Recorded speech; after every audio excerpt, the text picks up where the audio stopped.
2025년 7월 9일 수요일 날마다 솟는 샘물 말씀 묵상입니다.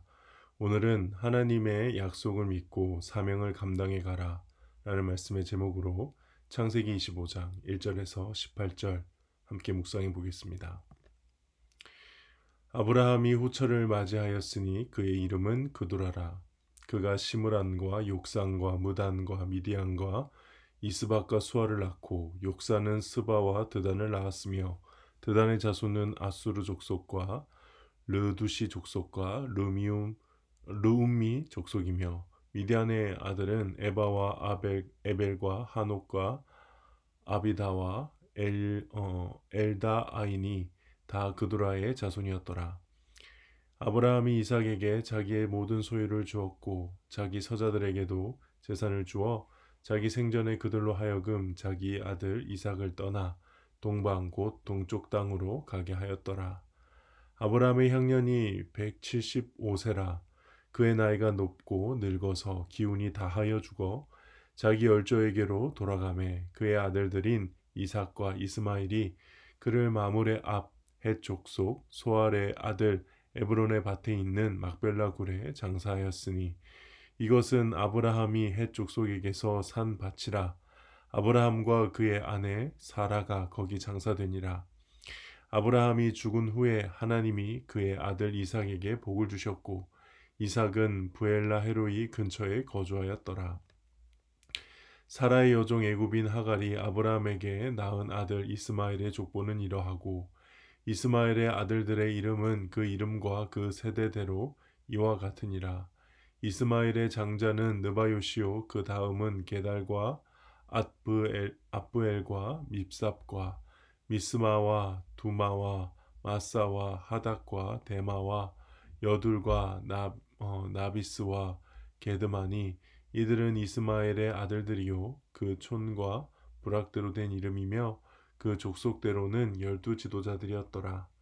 이스마엘은 향년이 137세에 기운이 다하여 죽어 자기 백성에게로 돌아갔고 그 자손들은 하윌라에서부터 아수르로 통하는 애굽 앞 술까지 이르러 그 모든 형제의 맞은편에 거주하였더라. 아멘. 내용 관찰 1번입니다. 아브라함은 후처 그두라를 통해 얻은 아들들에게 무엇을 합니까? 6절에 보니까 재산을 주어서 자기 아들 이삭을 떠나 동방 곧 동쪽 땅으로 가게 하였습니다. 아브라함이 그두라와 언제 결혼했는지는 알 수 없습니다. 창세기는 오직 하나님이 언약의 후손으로 사라의 아들 이삭을 허락하셨고 또 말씀은 오직 그 사실에만 집중하고 있죠. 아브라함 역시 그러한 하나님의 약속을 믿었기에 서자들에게 재산을 주어서 이삭을 떠나가게 한 것으로 보입니다. 이를 통해 성경의 기록만을 가지고 아브라함의 전부를 판단할 수 없다는 것을 깨닫습니다. 그러니까 성경에는 기록되지 않았지만은 이 아브라함에 훨씬 더 많은 인간적인 면모가 있지 않을까 그렇게 생각을 합니다. 그래서 섣불리 성경 속에 있는 인물들을 위인처럼 생각해서는 안 될 것입니다. 내용 관찰 2번입니다. 성경은 아브라함의 죽음과 장례를 어떻게 기록합니까?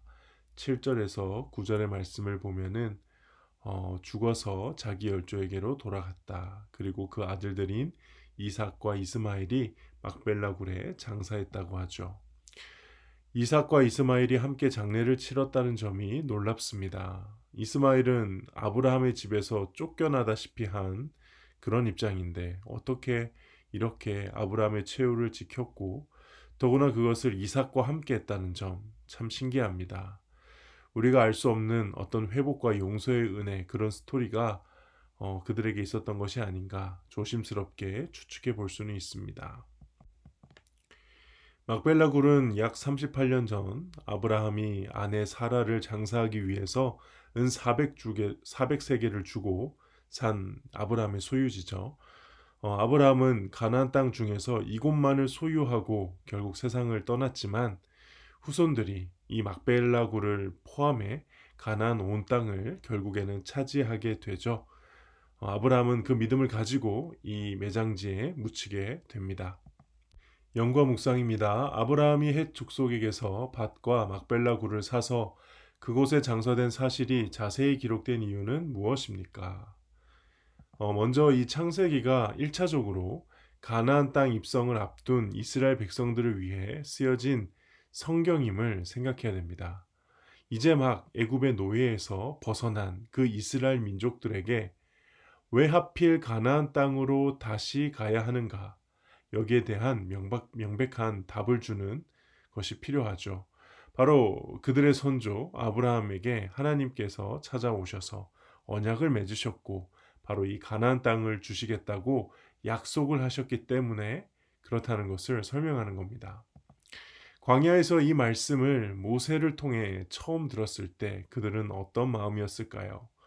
그동안 애굽에서 노예로 살았던 그들에게, 자신의 소유란 있을 수 없었던 그들에게 갑자기 우리에게 소유가 있다, 우리에게 기업이 있다, 약속받은 우리에게 땅이 있다, 이런 하나님의 말씀이 얼마나 놀랍고 감사했을까요?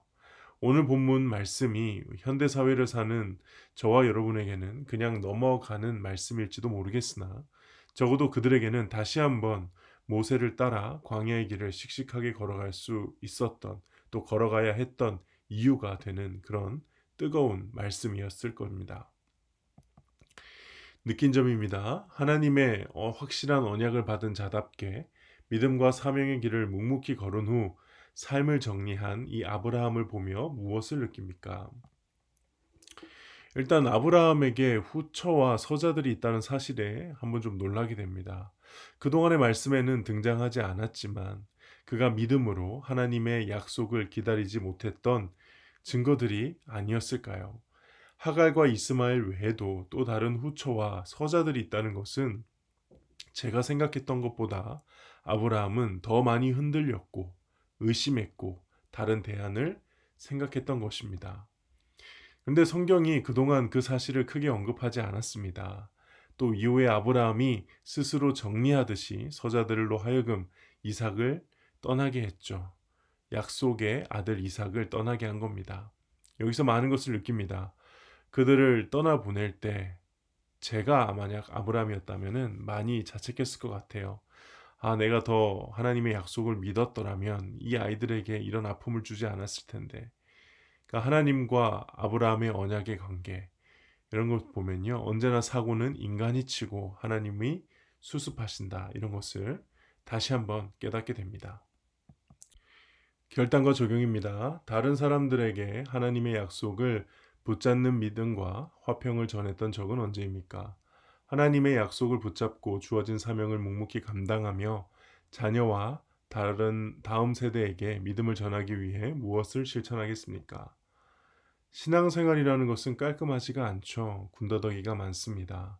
기억하고 싶지 않은 실수와 실책으로 얼룩져 있습니다.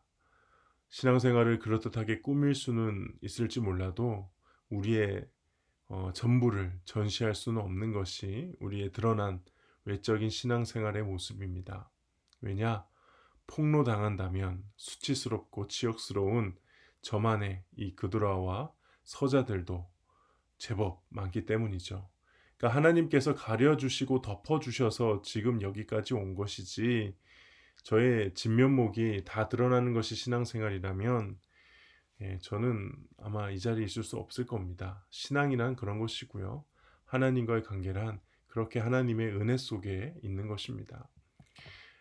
아브라함이 뒤늦게라도 조용히 서자들을 이삭으로부터 떠나보려는 이 모습을 좀 묵상해 봅니다. 스스로 잘하고 있다 이런 착각하기보다 제 안에 해결되지 않은 불신앙의 열매들을 하나씩 정리하는 용기가 필요한 것 같습니다. 이삭과 더 이상 함께할 수 없다면 얼른 내보내는 것이 정답이죠. 하나님과 동행할 수 없다면, 하나님과 함께할 수 없다면 그 모든 것들은, 그 죄악들은, 그 잘못들은, 그 과거들은 과감하게 떠나보내는 용기가 저에게도 필요합니다. 네, 오늘 묵상은 여기까지입니다. 기도하겠습니다.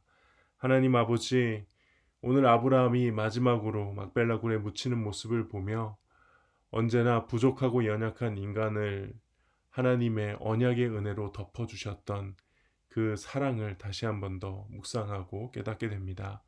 하나님 그렇습니다. 저의 신앙이라는 것이 겉으로 보기에는 그럴듯해 보이지만 주님은 다 아시죠. 얼마나 제가 저 안에도 그들아와 서자들이 얼마나 많은지 하나님이 정말 가려주시고 덮어주심에 감사하며 그 은혜를 헛되이 여기었던 저의 모든 죄악들을 다시 한번 회개하며 주님 앞에 나아갑니다.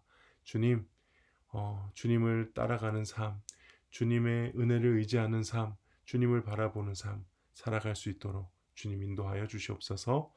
예수님의 이름으로 기도합니다. 아멘.